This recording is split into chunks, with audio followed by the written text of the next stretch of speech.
1장 2절을 한번 보실게요.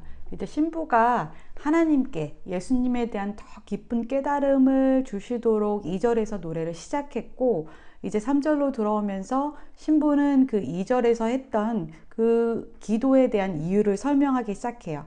마치 예수님이 누구이신지를 발견했던 그 사마리아의 여인처럼 그녀가 발견한 예수님이 누구이신가에 대해서 그 진리에 압도됐어요. 그리고 그거를 사람들에게 알리기 시작합니다.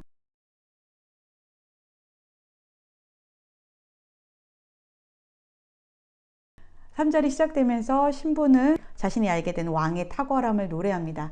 술람미 여인은 그 왕에 대해서 돈이 많고 군사력도 뛰어나고 최고의 지위를 가졌고 머리가 좋은 분이에요, 이렇게 자랑하지 않았어요.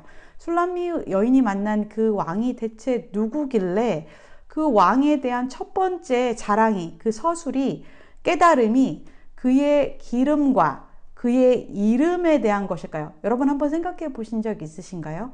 그녀가 깨닫게 된 그 왕은 그녀를 위해서, 그리고 그분의 몸이신 교회를 위해서 자신이 가진 모든 것을 죽기까지 다 쏟아내어 버리신 거룩한 기름 대신, 그래서 우리를 구원하신 구세주였습니다. 그분을 만난 그녀는 이 깨달음을 사람들에게 증거하고 있는 거예요. 이 깨달음은 그녀의 삶을 통째로 바꿔버릴 만큼 깊은 깨달음이었다고 저는 생각합니다.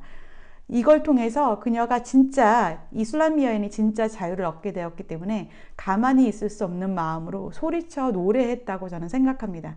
저는 이 여인이 그냥 생각해요. 조용조용히 속삭이듯 노래했다고 생각하지 않아요. 당신의 이름이 향기롭고 아름다워서, 당신의 이름이 쏟아부어진 향기름 같으므로 처녀들이 당신을 사랑합니다, 아마 이렇게 노래했을 것 같아요. 자, 이런 고백은 그분을 처음 만났을 때뿐만 아니라 성숙한 성도들에게 다시 찾아온다고 생각합니다. 그분을 따라가는 삶을 살 때요, 그리스도인으로서 삶을 사는 성도의 여정 속에서 왜 그럴 때 있잖아요. 그 계절의 한 사이클을 돌고 나서 또 다른 사이클이 이렇게 돌아질 때, 한번 새롭게 찾아올 때 예전에 알았던 그분에 대한 그 깨달음을 압도하는 더 깊은, 완전히 그 브랜뉴의 새로운 깨달음이 올 때가 있잖아요. 그런 시즌이 있잖아요. 그분의 이름에 대한 그 계시, 저는 그분을 깊이 대면하는 그 시간들이 우리를 아가서 1장 3절의 고백으로 다시 내려오곤 한다고 저는 그렇게 생각합니다.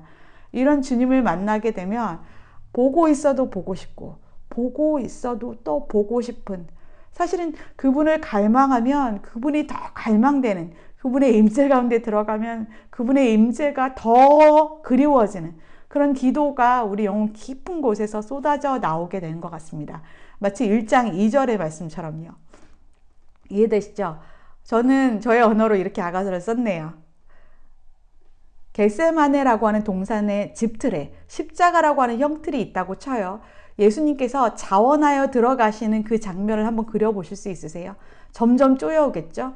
가슴을 짓누르겠죠? 그분의 심장과 폐까지도 다 눌리겠죠?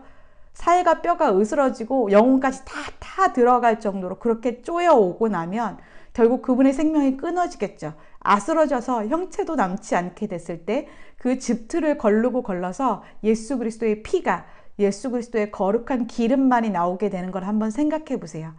그 피로, 그 기름으로 우리를 위한 생명값을 내셨습니다. 그 값지불로 인해서 우리가 자유케 됐잖아요. 우리를 묶고 있었던 죄의 쇠사슬, 죄의 종로를 타던 과거의 법적 구속이 모두 해제됐습니다. 올해는 오늘 저녁부터 6월절과 무교절이 시작되니까 출애굽 사건도 한번 봐야 되겠죠? 이스라엘 백성이 출애굽할 때 사실 자신이 노예인지, 그렇게 사는 게 뭐가 문제인지도 모르는 채 400년을 살아온 사람들입니다. 노예여서 스스로 속박을 벗어날 수도 없었던 사람입니다. 그런데 하나님께서 그분의 장자인 예수 그리스도의 피, 어린 양을 도살한 후에 그 피값으로 우리를 자유케 하신 그 사건입니다. 이 사건에 등장하는 하나님, 어린 양 예수 그리스도의 피와 그리스도의 기름이 바로 1장 3절의 주요 주제라고 저는 생각합니다. 제사장이 전제와 관제로 하나님께 제사 드릴 때 포도주, 기름, 피를 사용한다는 거 아시죠? 예수님께서는 자신의 재료로 하나님께 우리를 위해서 제사를 드리셨습니다. 자신의 피와 자신의 기름 부으심으로 그 사랑에서 쏟아부으신 그 생명값의 제사가 우리 하나님께서 흠양하시기에 향기롭고 우리에게도 향기로운 것입니다. 어린 양의 보혈과 그분의 이름은 이 세상의 어떤 것과도 비교할 수 없이 귀하고 향기롭습니다. 마지막으로 끝나기 전에 퀴즈 하나 드릴까요? 그렇다면 그분은 왜 그렇게 하셨을까요? 이미 여러분들이 그 대답을 알고 계실 텐데요. 오늘 여러분과 저에게 그분의 이 대답에 대한 그 이전의 대답이 아니라, 이전에 깨달았던 대답이 아니라 오늘 그분의 그 사랑의 그 프레시한 깨달음이 오늘 여러분과 저에게 가득하기를 기도합니다. 아가서의 전체 여정 속에서 신부는요, 그분이 왜 그렇게 하셨는지, 그분의 그 사랑의 넓이와 높이, 길이와 깊이에 있어서 깨달음이 계속 깊어져 갑니다. 계속 성장해 갑니다. 전체 장을 통해서요. 그 깨달음은 결국 그분이 자원하여서 가신 그 길을 신부도 자원하여서 기쁨으로 두려움 없이 가게 되는 원동력이 됩니다. 오늘 저는 제 거를 나눴는데요. 저의 깨달음을 나눴는데 여러분의 아가서 1장 3절은 어떤 얘기인가요? 어떤 이야기가 있나요? 저와 다른 사람들에게 댓글로 여러분의 아가서를 나눠주세요.